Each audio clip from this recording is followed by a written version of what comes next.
Hi viewers, welcome to doctor fax. నేను మీ doctor Srinath. ఈరోజు మనం మాట్లాడుకునేటువంటి అంశం చర్మ సమస్యల్లో మొండిదైనటువంటిది, దీర్ఘకాలికంగా వేధించేటువంటిది సోరియాసిస్. ఈ సోరియాసిస్ ఎందుకు వస్తుంది, దీని జాగ్రత్తలు ఏంటో తెలుసుకుందాం. మనం చూస్తుంటాం అరచేతులకు, పాదాలకు పగుళ్ళు ఏర్పడుతూ ఉంటాయి. ఈ పగుళ్ళు బాగా డ్రైగా మారిపోయి లేయర్స్ లాగా ఊడిపోతూ ఉంటాయి. దురద, మంట, పగుళ్ళు వస్తూ ఉంటాయి. అలా దురద, మంట, పగుళ్ళతో పాటు పొరల్లాగా, ఉల్లి పొరలాగా ఒక పొర ఊడిపోతూ వస్తుంది. ఇది సోరియాసిస్ అంటాము. సాధారణంగా మన చర్మం పైన ఉండేటువంటి లేయరు ఒక 15 రోజులు, 20 రోజులకు ఊడిపోతూ వస్తుంది. సన్నటి పొర ఊడిపోతుంది. కానీ ఈ సోరియాసిస్తో సఫర్ అయ్యేటువంటి వ్యక్తులకు 2 రోజులకు, 3 రోజులకే ఈ పై పొర చర్మం పైంది ఊడిపోతూ వస్తుంది. అలా పై చర్మపు పొర ఊడిపోతూ దురద, మంట, పగుళ్ళు లక్షణాలకు దారితీస్తుంది. దీన్ని ఆస్పిట్స్ సైన్ అని అంటాము. అలా ఉంటే ఇది సోరియాసిస్ తాలూకు లక్షణం. ఇక ఈ లక్షణము అరచేతులకు వచ్చినట్లయితే దీన్ని పామ్మార్ సోరియాసిస్ అని అంటాము. అంటే అరచేతులకు వచ్చే లక్షణం కాబట్టి పామ్స్, అరచేతులు అంటే పామ్స్ కాబట్టి పామ్స్కి వచ్చినట్లయితే పామ్మార్ సోరియాసిస్ అని అంటాము. ఇక పాదాలకు వచ్చినట్లయితే దీన్ని ప్లాంటార్ సోరియాసిస్ అని అంటాము. ఇక్కడ పాదాలకు వచ్చినప్పుడు పగుళ్ళు ఎక్కువగా కనబడతాయండి. పగుళ్ళు ఎక్కువగా ఏర్పడడంతో పాటు ఆ పగుళ్ళలో నుంచి బ్లీడింగ్ రావడము, రక్తపు చారికలు, మచ్చలు పడ్డంలాగా ఉంటుంది. కాలు నీళ్ల పైన పెట్టడానికి విపరీతమైనటువంటి నొప్పి, మంట ఉంటాయి. ఇది ప్లాంటార్ సోరియాసిస్ అంటారు. ఇక ఒంటిపైన ఎక్కడైనా చిన్నగా లేయర్స్ లాగా ఏర్పడి ఒక 1 రూపీ కాయిన్, ఒక 2 రూపాయల కాయిన్ ఎంత చిన్న మచ్చ ఏర్పడి అది పెరుగుతూ వస్తుంది. అలా పెరుగుతూ వస్తే దాన్ని ప్లేక్ సోరియాసిస్ అని అంటాము. ఈ ప్లేక్ సోరియాసిస్లో ఏంటి, ఆ సోరియాసిస్ అనేది మొండిగా మారిపోతూ పెద్దగా ప్యాచెస్ మారిపోతాయి. చిన్నగా మొదలైనటువంటి ప్యాచు పెద్దగా స్ప్రెడ్ అయిపోతూ వస్తుంది. అలా పెద్దగా స్ప్రెడ్ అవుతూ దురద, మంట, పగుళ్ళు ఏర్పడుతూ పొర అంతా పైది ఊడిపోతూ వస్తుంది. అది ప్లేక్ సోరియాసిస్ అండి. ఇదే కాకుండా ఈ సోరియాసిస్ లక్షణము తల భాగంలో కూడా కనపడుతుంది.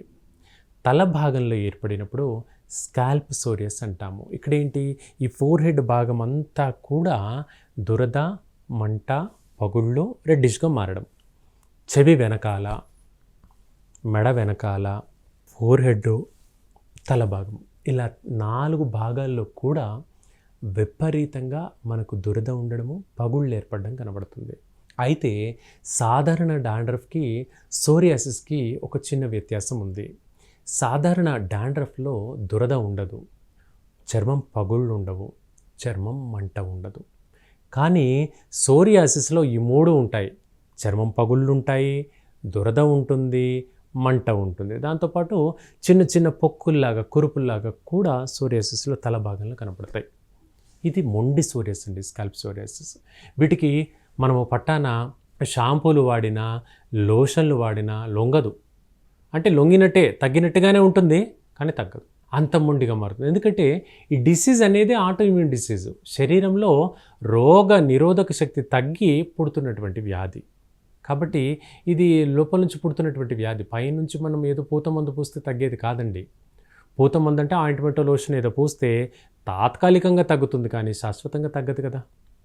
శాశ్వతంగా తగ్గడానికి లోపలికి మెడిసిన్ వేసుకోవాలి. ట్యాబ్లెట్ రూపంలో, మాత్ర రూపంలో రెగ్యులర్గా మెడిసిన్ వాడితే ఈ సోరియాసిస్ అనేది తగ్గుతుంది, శాశ్వతంగా తగ్గుతుంది. ఇక ఇది వయసుతో సంబంధం లేకుండా, అలాగే జెండర్తో సంబంధం లేకుండా ఎవరికైనా, మేల్స్కి, ఫీమేల్స్కి రావచ్చు, చిన్న పిల్లల్లో కూడా వస్తుంది. 10 ఏళ్ల లోపు పిల్లల్లో కూడా సోరియాసిస్ కనపడుతుంది. అంత మొండిదండి ఇది. ఎవరికైనా రావచ్చు, ఎప్పుడైనా రావచ్చు, అంత మొండిది. అయితే ఇది ప్రమాదకరం మాత్రం కాదు. అంటే అంటువ్యాధి కూడా కాదు. ఒకరి నుంచి ఒకరికి షేక్ హ్యాండ్ ఇచ్చినప్పుడు స్ప్రెడ్ అయ్యేది కాదు, ఒకరి నుంచి ఒకరికి అంటుకునే వ్యాధి కాదు. కానీ మొండిది, తొందరగా తగ్గదు. ఇక ఈ వ్యాధి ఎక్కువ కాలంగా సఫర్ అవుతూ ఉంటే కీళ్ళ నొప్పులకు దారితీస్తుంది. దాన్ని సోరియాటిక్ ఆర్థరైటిస్ అని అంటాము. అంటే ఈ కీళ్ళ నొప్పులు విపరీతంగా పెరిగిపోయేటువంటి ప్రమాదం కనపడుతుంది. ఇక్కడ ఏమవుతుంది, ప్రతి కీళ్ళంతా కూడా ఎఫెక్ట్ అయిపోతాయి. కీళ్ళ వాతం విపరీతంగా వచ్చేసి ప్రతి కీళ్ళు వాపుకు గురవుతాయి.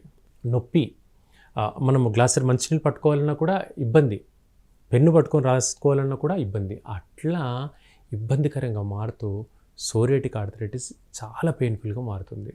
సో దీనికి ఎక్కువ కాలంగా మందులు వాడొద్దండి. ఎక్కువ కాలంగా మందులు వాడితే కూడా మనకు దీనివల్ల చాలా రకాల సైడ్ ఎఫెక్ట్స్ వస్తాయి. కాబట్టి వీటిని రెగ్యులర్గా హోమియోపతి మందులు వాడుకుంటూ సోరియాసిస్ని తగ్గించుకోండి. అలాగే ఆర్థరైటిస్తో సఫర్ అవుతున్న వ్యక్తులు, సోరియాటిక్ ఆర్థరైటిస్తో సఫర్ అవుతున్న వ్యక్తులకు కూడా హోమియోపతిలో చాలా చక్కని సొల్యూషన్ ఉంటుంది. వీళ్ళు ఎవరికి డౌట్స్ ఉన్నా కూడా కాల్ చేయండి, రెగ్యులర్గా మందులు వాడుకోండి. చాలా చక్కగా ఈ ప్రాబ్లం తగ్గుతుంది. ఇదండి ఈరోజు టాపిక్. రేపు ఇంకొక టాపిక్తో డాక్టర్ ఫ్యాక్స్లో కలుసుకుందాం. Keep watching doctor fax. Thank you.